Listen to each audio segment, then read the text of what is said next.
got one on Syria and one on Yemen. Has the department made any decision, or is it reviewing potentially granting visas to any Syrian ministers for next week's World Bank and IMF meetings? You know, let's take that back. I don't have information on that. It's a good question, of course, with the meeting coming up, but I'll have that to you. And was it Yemen? Yes. We've obviously, the U.S. has been engaged in a military campaign over there for the past several weeks. Is the State Department leading any diplomatic path to get to whatever end result it is that the U.S. wants? We've seen reports that the U.S. is now looking at potentially supporting a ground invasion in Yemen, or supporting factions inside of Yemen to push ahead with the momentum after the military campaign. Well, I won't speak on any negotiations that may or may not be happening or diplomatic considerations. I think many people have seen the reports regarding actions that may or may not be happening on the ground in Yemen as the Houthis' ability to resist is degraded.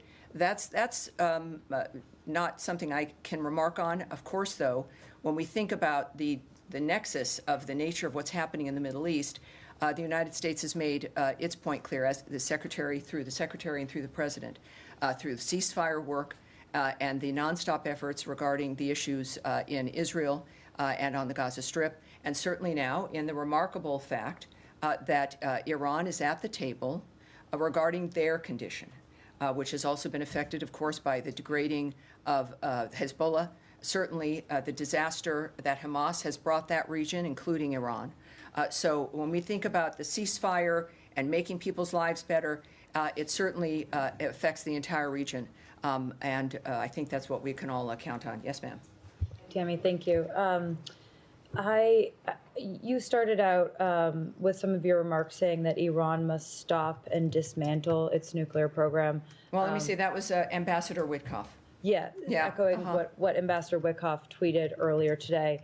But just trying to get some clarity on what the administration sees as a potential end goal here with these negotiations with Iran, because last week, heading into the talks in Oman, Witkoff made some remarks to the Wall Street Journal in which he said that the red line would be the weaponization of Iran's nuclear capability, presumably leaving the door open to Iran maintaining a civilian nuclear program. So is the administration open to an end state where Iran does still have a civilian nuclear program, but they are no longer able to speedily get a nuclear weapon? Well, first of all, for a comprehensive response, and we heard from Caroline earlier, the White House has that kind of response. What I can say, nevertheless, is that the Secretary has been clear, as has the President, as has been the Ambassador, that Iran cannot have a nuclear weapon or an enrichment program. What we hear, and I said this again to our friends earlier in the day, as I do, some of you listening from home, I kind of spend about a half hour with our bullpen during the day, and we have some talks and find out what's on their mind. But what I mentioned, because there's always a reaction to a single tweet or a remark that's in a newspaper. And as we are clearly moving to a secondary meeting, which I still won't call a negotiation, but that could change, is that these are people who are the best in the world. Ambassador Witkoff clearly is one of the best people in the world for negotiating and for dealing with bad actors and getting peace and ceasefires. But when things are being said in the moment, in public, it is, you must consider that these are not, that's not part of how they negotiate in the sense of whatever they're talking about together. And that one should always wait and see that no one's negotiating in public. No one is, I don't know who that message would be for or the nature of what's said and how and what format. I would say what matters is an end result, our parties agreeing, papers being signed. It is not what people say, but the actions they take. We have shown that as a nation when the actions that we take and the nature of what we commit to, you can combine the two of what we say and what we do.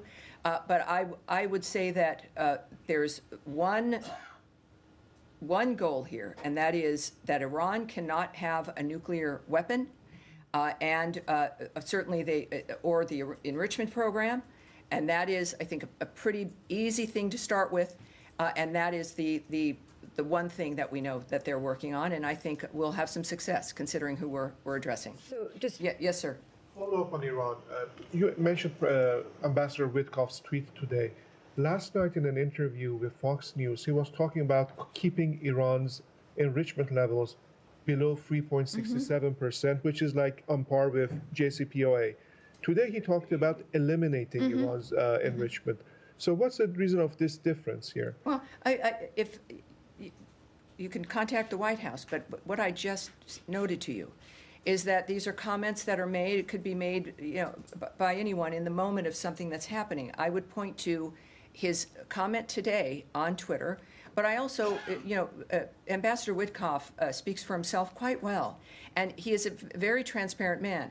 What's going to matter is what is accomplished, what the end result will be, as opposed to parsing one statement or a sentence line there and another one over here. I know we all want answers because, well, humanity has an interest in the end result of this. But I would just caution you in that regard, and to wait. And again, the thing that matters is what is accomplished, what the last point is. And if anyone can do that, it would be President Trump and his vision, along with Ambassador Witkoff, who's done a great job in this regard. Yes.